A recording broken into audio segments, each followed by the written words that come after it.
los informes que se presentaron tras el trabajo de la Comisión Investigadora sobre la ejecución de los programas de acompañamiento de la identidad de género Crece con Orgullo.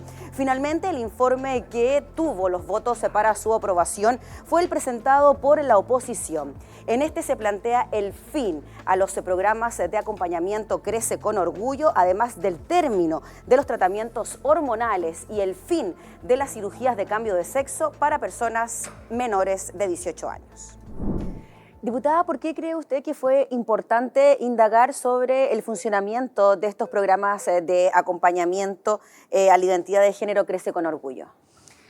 A ver, primero me gustaría pensar y me gustaría decir que estoy conforme con los resultados de la comisión, pero creo que la verdad es una comisión que buscó mucho hacer puntos políticos, de hecho muy vinculado a un fenómeno, digamos, de investigación periodística que al final tampoco terminaba siendo tan así, más que conclusiones serias respecto a lo que hoy día nos estamos enfrentando en términos de los programas de acompañamiento a la identidad de género. O sea, sí, solo mencionar que esto surge también a raíz de un reportaje que emite Televisión Nacional de Chile, donde, claro, se dan visiones que generaron, por decirlo, polémica en relación a este programa de acompañamiento y la situación de los niños trans. Tanto Televisión Nacional de Chile como Biobío me parece que generan notas de prensa que contribuyen a generar una percepción respecto de hechos que finalmente terminaron no siendo reales, que es que niños de 3 años podían acceder sin el acompañamiento de sus padres a casi programas de hormonización, cosa que terminó descartándose por completo en la comisión, pero sí complejizó mucho el debate para permitir distinguir qué es lo que realmente estaba pensando, de qué es lo que no, y que son más bien prejuicios que se tienen desde las distintas veredas con más o menos mala intención, pero que no contribuyeron, creo yo, a buscar un resultado pulcro a la hora de evaluar cuáles son los reales problemas que hoy día tenemos dentro del programa de acompañamiento a la identidad de género. Pero según lo que usted pudo ver, ¿el programa de acompañamiento a la identidad de género funciona bien, funciona mal, tiene deficiencias? ¿Un papá que tiene un niño con estas características puede confiar en este sistema de acompañamiento? Diría categóricamente que sí. Perfecto. Pero no por eso no se pueden hacer mejoras. Y eso es lo que a mí me hubiese gustado se concluyera en la comisión. En la comisión tuvimos 2 informes, un informe de la oposición que tenía las mayorías y por tanto lo aprobó sin más trámite, y un informe de minoría que también fue parte de la discusión. ¿Qué es lo relevante, diría yo, de la conversación? El consentimiento. Y creo que hoy día en la discusión respecto del consentimiento de menores de edad, incorporando principios como la autonomía progresiva en niños, niñas y adolescentes y el acompañamiento de las familias es crucial. Y eso para mí debía ser el debate articulador del proceso.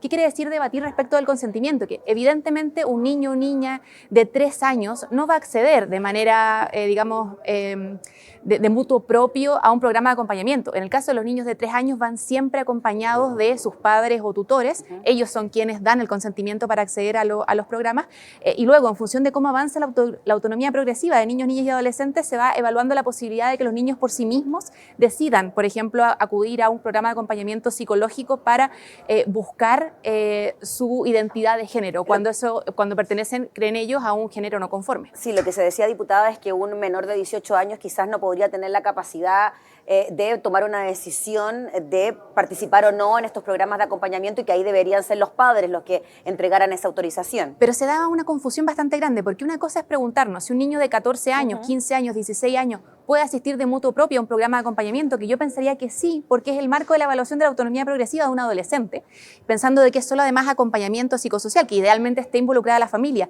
Pero ¿qué pasa cuando un niño o niña no siente el acompañamiento de su familia o, muy por el contrario, tiene un problema con su familia a la hora de explorar su identidad? ¿No tiene ese niño acaso también derecho a tener asistencia psicológica? Y en función de la autonomía progresiva, insisto, no estamos hablando de un niño de 5 años, estamos hablando de un niño o niña de 14 años, por ejemplo. Y eso es una cosa. Otra cosa es el acceso a programas de hormonización, que yo creo que se confunden también. Una cosa es el acompañamiento psicológico, que no tiene mayores consecuencias más allá de brindar un ambiente seguro para que el niño explore su identidad. Una orientación. Una orientación, exacto, un ambiente tranquilo para que no desde el juicio, sino que desde la exploración ellos puedan profundizar, digamos, en esto que les complica. Y otra cosa es acceder a terapias de hormonización, que hay 2 tipos de terapia de hormonización. Está por un lado la hormonización cruzada, que cuando tú tienes hormonas femeninas se busca incorporar hormonas masculinas, o el bloqueo puberal, que se llama, que bloquea los procesos de pubertad. Tanto el bloqueo puberal como la hormonización cruzada son procesos que se usan no solamente en personas de género no conforme, sino que, por ejemplo, en una pubertad precoz de un niño cisgénero que no tiene ningún problema de identidad, también se, por ejemplo, aplica el bloqueo puberal. Pero en el caso de los niños, niñas de género no conforme, la discusión que se abría era si un niño puede por sí solo acceder a una terapia hormonal. Y ahí yo también diría categóricamente no. Ese niño, niña y adolescente tiene que tener el acompañamiento de un tutor, de padres o madres, para poder acceder a un tratamiento médico en este caso, ya no de atención psicológica, sino que médico, que va a tener consecuencias drásticas en su vida, digamos. Entonces, la hormonización, tanto la hormonización cruzada como el bloqueo puberal, requiere del consentimiento de los padres, pero no tiene nada que ver con el programa de acompañamiento de la identidad de género. Y es ahí donde se mezclaban, yo creo que las dos cosas que hizo un poco que se enturbiara el debate, como decía. En los momentos en que se inició la indagatoria también se cuestionó el uso de estos mecanismos hormonales por las consecuencias negativas que podría tener, incluso en fertilidad, que podría afectar la fertilidad de las personas. Sí. ¿Eso de alguna manera logró despejarse en la comisión o quedó la interrogante de que si funcionaban bien o no funcionaban tan bien? Mira, yo creo que lamentablemente es verdad, y eso yo creo que lo reconocemos desde todos los sectores, que falta investigación al respecto. Yo creo que la ciencia no ha logrado, producto de, incluso diría, los prejuicios, investigar suficientemente respecto de los efectos que se tienen de determinados tratamientos en poblaciones que se han considerado tradicionalmente minoritarias, que no necesariamente lo son, pero incluso nos pasa a las mujeres. O sea, los efectos de los síntomas de un infarto cardíaco en las mujeres fue demostrado que se investigaron mucho después y que tenían características distintas a un infarto cardíaco en un hombre, por ejemplo, porque las mujeres éramos consideradas sujetos de investigación menos atractiva.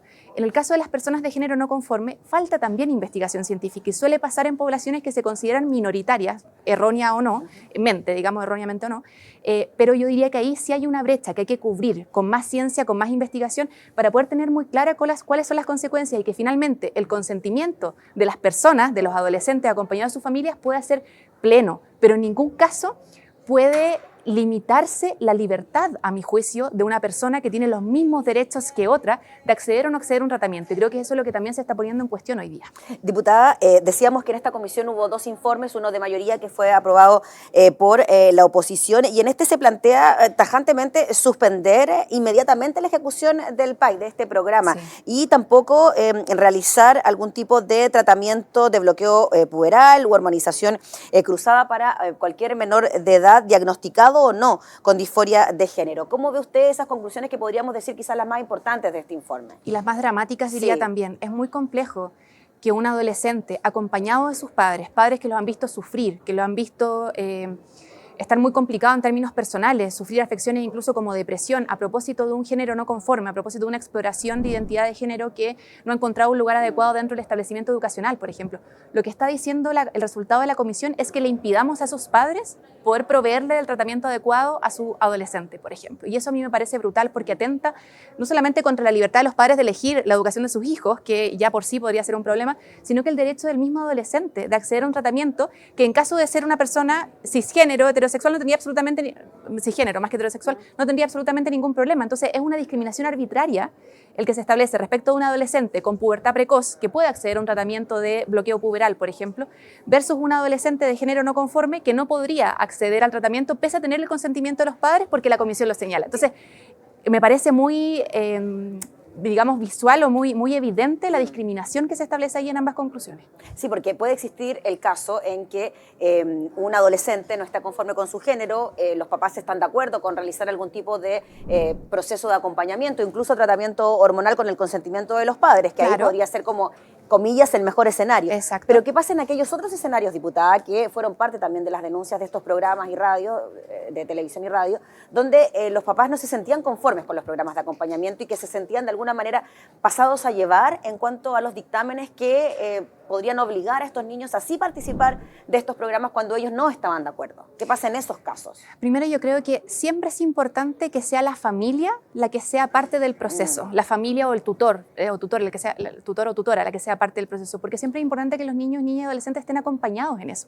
Entonces, justamente el PAI, lo que yo creo que a lo que debiera apuntar con incluso mayor profundidad es atender a la familia en su conjunto y por tanto que la familia pueda entender el proceso que vive el niño, niña o adolescente y a su vez ayudar al niño, niña y adolescente. Ahora, cuando hay una disconformidad entre ambos, y estamos hablando de un niño de 14, 15, 16 años que está peleado con su familia y que siente que no se están respetando sus derechos, bueno, ahí yo creo que efectivamente hay establecimientos públicos que pueden intervenir. Por ejemplo, el establecimiento educacional, si es que evalúa que está frente a un caso de vulneración de derechos. Pero en ese caso tienen que ser los tribunales los que determinen si es que efectivamente hay una vulneración de derechos al interior del seno familiar para brindarle al niño, niña o al adolescente una tutoría, por ejemplo. Pero ahí creo que son más bien los procesos judiciales, objetivos, digamos, los que tienen que determinar en qué situación al final el niño, niña, el adolescente está mejor cuidado, que es lo que todos debiera preocuparnos. El principio de el cuidado y la protección de los menores, sumado además al principio de la autonomía progresiva, pero siempre poniendo al centro el interés del menor. Diputada, para ir cerrando ya y agradeciéndole desde ya por su tiempo, ¿qué le diría usted a los